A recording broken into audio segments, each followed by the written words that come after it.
तुम्हावर किंवा तुमच्या मित्रांवर किंवा तुमच्या नातेवाईकांवरती जर खोटे गुन्हे दाखल झाले तर काय करायचं, त्यासाठी हा व्हिडिओ शेवटपर्यंत पहा आणि असे व्हिडिओ पाहण्यासाठी फॉलो करायला विसरू नका.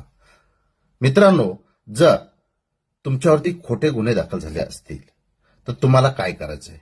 प्रथमतः तुमच्यावरती जर खोटे गुन्हे दाखल झाले असतील तर तुम्हाला त्याच्या विरोधामध्ये हायकोर्टामध्ये FIR क्वॅशिंग करू शकता. नंबर 2, तुम्ही ज्या लोकांनी तुमच्या विरोधामध्ये खोटा गुन्हा दाखल केलेला आहे, तुमच्याकडे जर पुरावे असतील तर तुम्ही प्रथम न्यायदंडाधिकारी यांच्या न्यायालयामध्ये दाद मागू शकता. ते तालुक्याच्या ठिकाणी असतं. त्यानंतर तिसरा, ज्यांनी तुमच्यावरती खोटे गुन्हे दाखल केलेले आहेत त्यांच्या वरिष्ठांकडे तुम्ही तक्रार करा आणि त्या तक्रारीचा तुम्ही फॉलोअप घ्या. मित्रांनो, हे जरूर करा. यासाठी फॉलो करायला विसरू नका.